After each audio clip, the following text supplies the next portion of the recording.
Hi everyone, welcome back to the channel. So today I thought I would talk about feeling tired all the time. We are in winter and I know that it's different everywhere, but in Scotland and in the UK it's always very dark for a long time, very cold. You feel your energy going down. In Scotland we don't get a massive amount of sunshine anyway, so then in the winter you get even less, which is why we struggle with our vitamin D. So we feel absolutely exhausted for so many different reasons, and then you feel sometimes as if you're not really getting a chance to re-energise. And then we've got obviously the situation that's going on this year. So anyone that might have previously thought, well, do you know what? I'm just going to go out, I'm going to go to the gym, I'm going to do this and that. We can't do that at the moment. So there's all these different reasons why you might classically feel tired all the time, all through the year, but especially in this season, and especially in 2020. So I thought I'd talk you through some of the main reasons why you might feel tired all the time, bearing in mind that I'm not a doctor, so these are just general things, but if you do think that there's anything underlying, make sure that you go and see your GP and don't take any chances. I know at the moment you can't always see them face to face, but you should still be able to talk to them. So these are very general, but if you think there's anything underlying, then definitely see them. So let's chat about why we might feel tired all the time. Right, the first thing about why you might feel tired all the time is your lifestyle. Now, most of us are living 100 miles an hour, and what you tend to do is sometimes you're thinking ahead of yourself too. So you might wake up in the morning and you're already thinking about mid-morning and thinking about working and thinking about keeping this person happy and thinking about getting to the supermarket. So sometimes with lifestyle, it could be stress. Now, we all need stress in our lives. You can't avoid a life without it. You'd be very lucky if you manage a life without it. But actually having zero stress can be just as nerve-wracking, believe it or not, because you need a little bit of that adrenaline to keep you going, just not too much. So think about your stress levels. Think about if you are creating stress where you don't need to. Now again, we're living in a time where sometimes the stress is compounded on you. Sometimes it's not your fault, it's the lifestyle that you've had forced upon you through work or through family or through, again, this weird 2020. We've got all these different situations that are occurring. But if stress is getting too much for you, then it's time to look at it and identify why it might be making you feel tired all the time. You could genuinely be burning adrenaline, burning cortisol, and just exhausted. Anyone that's watched me before knows that I've had issues like most of us have with extreme anxiety, moving into panic attacks.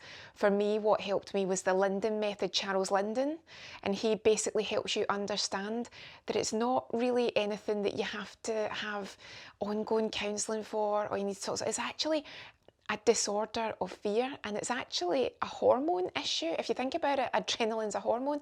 So I'm not going to go into it because he is the person that can explain it and can actually sort it out. So I would say that if you've really got problems with adrenaline and it is really affecting your life, and it did for me, then look at Charles Linden, look at the Linden method and see if that can sort you out. Because I had about 15 years of thinking that it was books that would help me and it was counselling that would help me. And again, this is talking about anxiety, not about depression, not about things that have happened to you in the past. This is about anxiety. You don't have to live with it. If it's causing you to be very stressed all of the time, it can actually be fixed. So I would recommend, because it worked for me, the Linden method, Charles Linden. But the other thing with stress could be, is it affecting your diet? So some people when they're stressed, they don't eat enough, they just go completely off their food. And other people when they're stressed, like Oprah, you eat your feelings. So for me, I definitely, when I'm feeling wound up, off the food. The minute that the stressful situation's finished, hungry again. So think about your diet, think about whether you know that you might actually be eating too many of the bad things, not enough of the good things. We all know what a balanced diet should be. But if you think you might be depleted in things and it's making you tired, that's another reason to talk to your doctor, because you might actually need a blood test to ascertain if you're low in something. And that'll lead on to one of my points coming up later, because there's something that we're all, not all of us, that's not true, a lot of us can be low in and it can make us exhausted, and I bet some of you already know what that is. The other one is sleep. Your lifestyle and your sleep can be so affected when it comes to feeling tired. Now you can sleep for 7 hours and it can be a bad quality of sleep, so you don't wake up and feel refreshed. You can sleep for a short amount of time, but it was a good sleep. So you might wish you had longer, but it was enough to get you by and you're okay. Everyone is different, but if you're not sleeping properly or you're keeping bad hours, and again, sometimes I know it's not your fault. If you're looking after people, if you've got little ones, if you're working shifts or night shifts, you don't always get to decide when your sleep is. But if you can, take a look at your sleep. Have a look at the quality and quantity. Look at your lifestyle. Again, it's such a weird year, but if there's anything that you're doing sleep related that you know might actually not be helping how you feel, try to aim to do something about it. And it could be changing when you go to your bed, changing when you get up in the morning. You know that you can lie in too long and you can actually make yourself feel exhausted because you overslept. That is a thing. Give yourself a headache. Just feel really sluggish because you actually took too much sleep. Some people like to have a reasonably short sleep, and then what they'll do is maybe have a nap or two during the day. But again, I'm talking about a little power nap, a cat nap, not sleep, lie in the settee, go for a doze, sleep, lie in the settee, get up for a little bit. You actually need to be active and keep moving about. But if you've got trouble sleeping, you've got insomnia, that's obviously going to make you tired too. So you might want to think about things like having the relaxing routine before you go to bed, using aromatherapy oils, using meditations or listening to podcasts. If you know you're going to wake up during the night and you know the insomnia is going to get you, get a book that you can really get hooked into, podcasts that you love. If it is TV, then find a programme that doesn't really kind of get your adrenaline going because you're excited for it, but you enjoy it and it relaxes you. Anyone that knows me knows QVC. If I can't sleep, put that on and it just makes me feel all cosy and I love watching it. But also you might want to think about not exactly getting up and doing chores, but if you can't sleep and you're just lying there and it's stressing you out that you can't sleep, many people have suggested that have overcame their insomnia getting up and doing the ironing. I know it's thrilling. I know everyone wants to iron during the night. But if it's something that just gets you up and gets you moving, then you could be watching something on the TV or listening to a podcast and getting your ironing done. Obviously, that's just one example, but it could be something that would just see you through. So that's another thing to think about is your sleep. Now, moving on from nutrition and deficiencies, the big deficiency that can make you absolutely exhausted is iron. So if you're deficient in iron, you can feel absolutely knackered. I have had iron deficiencies on and off, and it's such a common thing for women, but it's also very common if you maybe have another underlying condition that's not been diagnosed yet, or maybe you're monitored for something. Things like celiac, they can test you for your iron deficiency.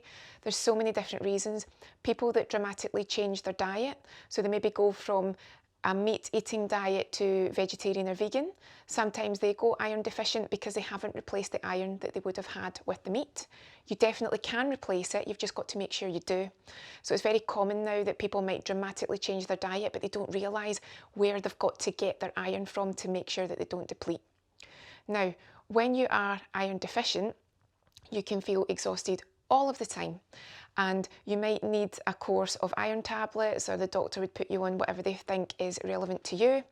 And basically it's all about your oxygen levels in your red blood cells. I won't go too deep into it, but long story short, you need to build up your stores. You need to feel like you've got that daily life energy, as they call it, and that's what can be missing. So the best way it was described to me by a nutritionist was, for me when I was iron deficient, is that if you were a phone battery, say you were an iPhone, when you go to sleep, in theory, you charge up the phone. When you wake up in the morning, you should have 100% charge or thereabout. But when you're iron deficient, you might wake up in the morning and you didn't even have a chance to get 100% charged. You maybe wake up and you're 70% charged. So then you go through the day and your energy's already not great and it's depleting as the day goes on. So you might get to about dinner time, 6 or 7 o'clock at night. Your energy stores might be the equivalent of a battery being at 40, 30%. You're spent, you're tired, but someone that's not iron deficient might go through the day and by the time they get to their dinner time, they might be at 70 or 60%. So at the end of their day, their battery is lowering to the same amount as you started with. So that's why, if you can think of it that way, you're just tired all of the time. You can look quite pale. Hello, I used to be quite sallow skinned, and then when I got iron deficient, I went from being quite brown to just being pale. But that's what happens. It's okay though, I don't mind. But you can be quite pale. You sometimes can feel just as if the lethargy can't really be explained. And sometimes people get it and sometimes they don't. Other times people don't even know that they're low in iron. It can be a very steady decline and they don't know. But I would say if you're in any doubt about how your iron levels might be and you think they might be on the low side, why don't you call your doctors and ask if you could get a blood test and they can check it for you. It's so easy. But there are other reasons why you might be tired all the time that connect with that. There could be underlying medical conditions. So many different conditions. When you go into the doctor, one of the key things that they must hear all the time is, I feel tired all the time, I feel exhausted. So they've got to try and work out, process of elimination, what could it be? But there are lots of reasons why you could be tired. And if you don't know what it is and why, then maybe you can actually speak to them and try and figure it out, because you don't always have to go in and say, I think it's this, I think it's that. You can guide them in the right direction and give them as much information as possible, but you might not specifically be able to say, I feel tired all the time and I'm pretty sure I'm doing this or I'm doing that. So if you're not 100% sure but a few things have changed, you could definitely ask the doctor. Another reason why you might feel tired relating to medical reasons is another really common one, and it's your thyroid. So there's another one that I've got some experience of. It's a genetic thing on one side of my family that the thyroid can tend to go underactive. And I was probably fortunate that about 5 or 6 years ago, I just so happened to have the iron tests, and they also did the antibody test for thyroid. And I was told that I did have the antibody and at some point I would go underactive. Guess what? It happened last year. So I was fortunate because the average apparently is 7 years undiagnosed, and mine was a steady climb to that zone where it goes underactive. So I was told that I was just reaching the zone, so we were able to start the medication, which suited me fine. But I know that a lot of people can have a lot of issues with it. They can have, again, all these ailments like aching bones, sleeping all the time. Again, they can just feel exhausted. They can have issues with their gut. There are so many symptoms of thyroid that you might not know, and that's underactive, where you basically slow down and feel a bit sluggish. Overactive, everything's sort of speedy and you can feel as if everything's going 100 miles an hour and you're sweating and you're roasting all the time. All of these things to look out for. So it could be, if you did feel that way and you suspected thyroid, it could go a little bit underactive. But the best thing I learned about thyroid to make it understandable is, and again, I really like this, we used to teach this when we did anatomy and physiology rather with the students. The thyroid is like the conductor of all your glands, and the glands are like the orchestra, and the hormones that they secrete are like the songs. So if something's out of whack, then that's why your hormones and your systems just don't run properly, because the thyroid's a conductor, and if it can't conduct the orchestra, then how can they play the songs? So I really like that, and that made it simple for me to understand. There are probably medical people thinking, oh, that's so simplistic, it's like watching children's TV, but sometimes I think you've got to make it really straightforward and really simple for us to understand. And I like that analogy because I felt that it made something that could be quite weird and obscure, like what's a thyroid, and it made it quite relatable. So again, that's another reason, a very common reason, why you could feel tired all the time. And the last thing that you might want to think about why you feel tired all the time is you could be doing too much. So some people get up and they just, well, I tend to get up and just start the day, and I try and cram a lot in, and I want to keep myself busy so that by the end of the day, I feel like I've had a productive day, I've done a lot, I've kept myself busy, and then you do feel tired and you do feel spent at night, but don't take it too far. I mean, an example could be that I can't go to the gym at the moment because they're closed here in Scotland, but I used to pick a class 4 or 5 times a week and go to those classes and mix it up. And some people would do 3 classes in a row. And I just knew that if I was to do 3 classes in a row, it would be too much for me. I just knew it would. I thought I could probably be capable of doing it, but I didn't think it was wise for me. And sometimes I think that's a good idea. Just because someone else can do something, their body and their physiology might allow them, but it might not allow you, and you don't feel that you've got to compete. So I think you've got to look at the pace of your life, and if you're filling up your days and you're keeping yourself busy versus doing too much. But here's the one that can also make you tired: not doing enough. And that's a tough one to really think about. You don't ever want to think that maybe the reason that you're tired is you're not doing enough. Now, take away any medical conditions because it's not your fault if you can't be active. But let's be honest, have you ever had a really lazy day where you just haven't moved, maybe pajamas on all day, you've barely sat up, you've maybe just got up to get yourself something to eat and then you're back down again? You don't feel very energised those days. And I used to have friends at school and their mum was great because she used to say to us, you got your summer holidays, but when there's 2 weeks to go, there's none of this lying in the city, there's no afternoon naps because you won't be fit for school. And she was true, it was true what she said. If you actually have quite a slow paced, and I will say lazy, but I don't mean it to be cheeky. If you have a lazy lifestyle, you can feel really tired all the time because you're just not keeping yourself energised. You need to have that balance. But when I say a lazy lifestyle, I mean like back in the days when you used to be able to laze about, and if you had your summer holidays, you could decide just to be a slob for a day. That's what I mean, not anyone that's got a reason why they can't physically move about too much. But there could be a reason that you're maybe overdoing it, but likewise, maybe you need to increase your activity. Go a walk, get some fresh air, just get some movement, get that circulation boosting. And sometimes when you've not done that for a while, it can absolutely change how you feel and give you that energy boost. And when you feel good and you've got all those hormones that just make you feel happy and up, then that can make the difference.